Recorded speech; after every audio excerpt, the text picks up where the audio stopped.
for tuning in.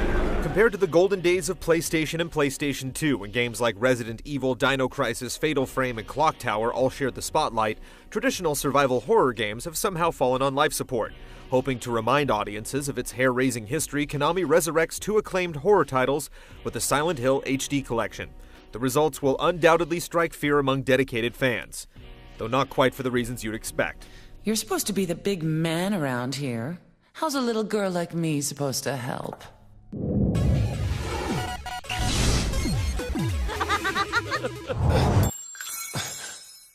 Ow!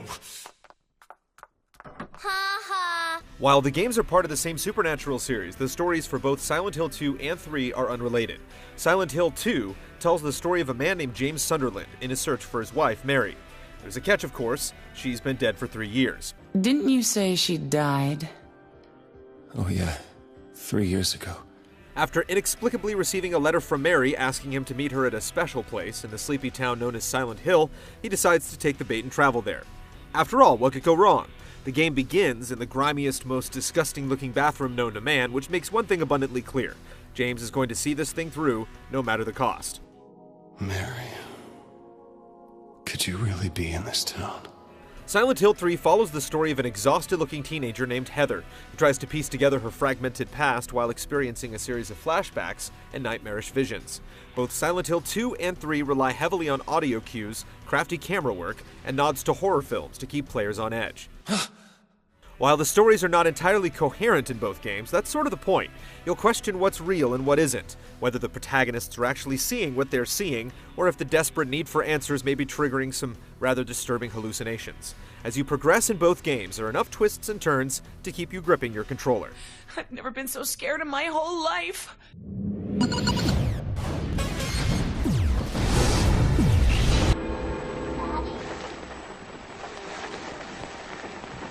It should come as no surprise that Silent Hill 2 and 3 rigidly adhere to the conventions of traditional survival horror. You'll slowly navigate your way through a series of dilapidated buildings in and around a largely deserted town populated by bloody, misshapen creatures and some truly oddball characters. Your first order of business is to find a map of an area or building and then carefully explore your surroundings, looking for the one door, gate, or drawer that you can interact with. Environments are restricted in terms of where you can and cannot go, coaxing you toward a specific path, whether you're in an apartment complex, hospital, mall, or an amusement park. What a nightmare. Advancing through both games generally requires finding the right keys to open the right doors, many of which are revealed after solving puzzles that typically involve arranging or collecting objects to complete a riddle.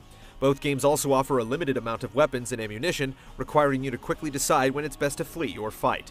Silent Hill 3 features more frequent enemy encounters of the two games, and to survive, you'll have to conserve your ammo and think about an escape plan, as creatures are much more aggressive and have a tendency to swarm. You'll also discover save points as you progress and collect items like first aid kits or health drinks to heal yourself. The environments are vivid in terms of detail and atmosphere, but the biggest design problem is the wasted time you'll spend trying to interact with things that are either locked or aren't meant to be interacted with. Trying to open each and every door, window, or locker you come across is not particularly enjoyable. On a positive note, both games feature multiple endings to discover, enhancing their replay value. I don't get it. What does she want me to remember?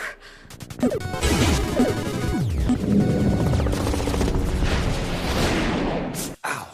What's wrong? I just pricked myself. Since Silent Hill 2 and 3 follow the conventions of survival horror to a bloody T, you can expect some awkward moments with the control schemes. Both games rely on building tension, and this is partly achieved by restricting your movements and having you experience sudden camera changes designed to disorient and startle. Again, this is intentional.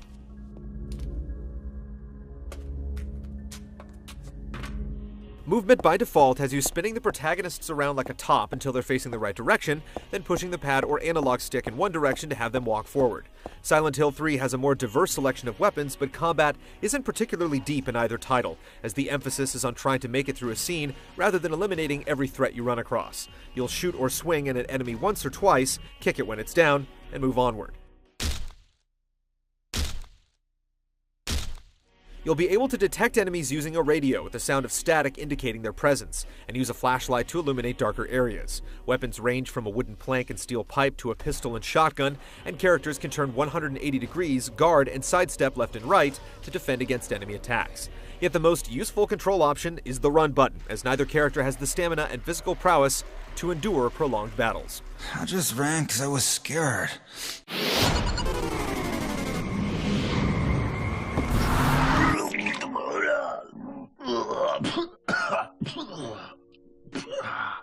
The original versions of Silent Hill 2 and 3 were known for their stylistic use of film grain or noise in atmospheric lighting, not to mention murky, grimy environments that were filled with enough rot and rust that you'd consider getting a tetanus shot after playing. The developers have sharpened the character models and textures, but the lighting is completely off from the originals, which is a serious problem in a game that relies on its presentation for thrills and chills. Colors are now muted to the point where everything looks like an even shade of bland, as if someone dialed down the contrast button. The thick fog has been lifted to the point where you can see too much of the environment, taking away some of the claustrophobia and dread you're supposed to feel while walking around town. Is this your only special place? Other changes include all new voices for both games, with only Silent Hill 2 offering the original voices as an option. While the new voiceover's quality is a more lateral move than a step up from the original due to some awkward dialogue, the lip syncing is off by several seconds during cutscenes. I'm sorry, I don't... It's okay.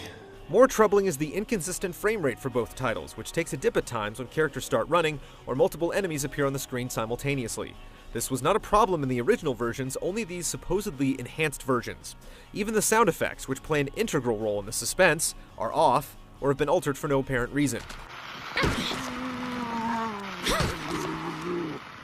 You'll still hear growling, clanging, scraping, moaning, whispering, and other unsettling sounds, keeping you largely at unease as you play the game, but the volumes are too loud in places and too soft in others. The radio, for example, now sounds like someone is fiddling with the knobs instead of emitting continuous static.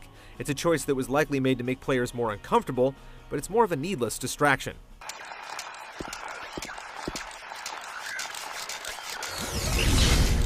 Wait a minute. I'm kinda tired. Taking into account the previously released high-def collections on PlayStation 3, including Konami's excellent Metal Gear Solid HD collection, Silent Hill HD comes off as a disappointment. Not for the specific titles included, mind you, but rather for the sloppy handling and questionable changes associated with the conversions. The inconsistent presentation, compromises to the original developer's vision, and lack of any interesting bonus features make this compilation's $40 price tag even more unnerving than its games.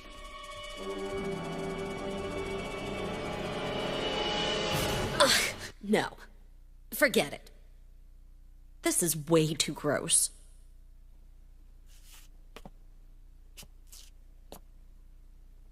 Who would even think of doing something so disgusting?